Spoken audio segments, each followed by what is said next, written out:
Welcome to the Deep Dive. Today, we're really digging into some crucial material. It's sensitive stuff. We're looking at an Al Jazeera report. It's titled LOVE. Israel kills 81 Palestinians in Gaza in 24 hours. Published June 28, 2025. The byline has Tim Hume and Usaid Siddiqui. And right off the bat, the main takeaway from this source, well, it hits hard.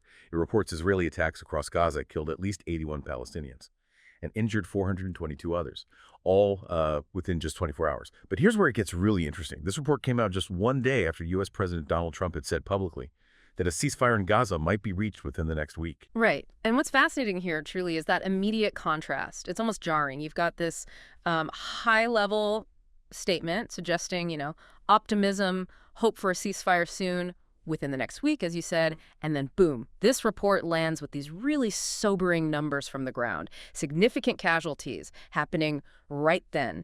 And just to be clear, our goal here is just to understand the information as the source presents it. We're looking at that contrast, that timeline, impartially, not taking sides, just observing the information given. Exactly. That framing is so important because it's not just the numbers, which are, of course, tragic in themselves, 81 lives.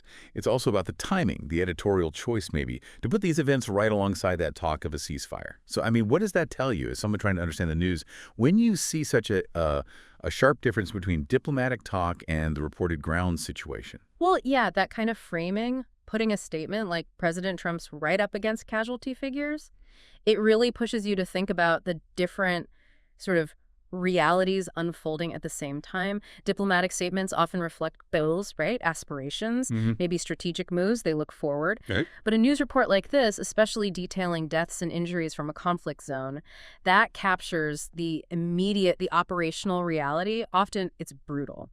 So the source, Al Jazeera in this case, is basically inviting you, the reader, the listener, to question how fast diplomacy translates to change on the ground. Or, if these two things, the talk and the action, are even operating on the same schedule or with the same immediate goals. Yeah, it's like a reminder that a ceasefire isn't just a light switch you flip. There's process, there's information flow, there's the situation right now.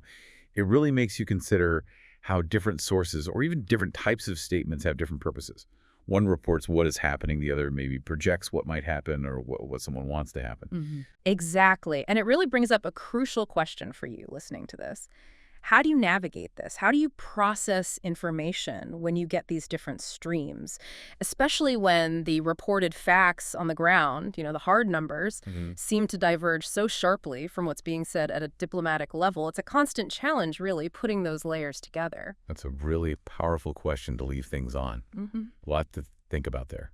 Well, thank you for joining us on this deep dive today. And as always, keep asking questions, stay curious, and engage critically with these complex global stories.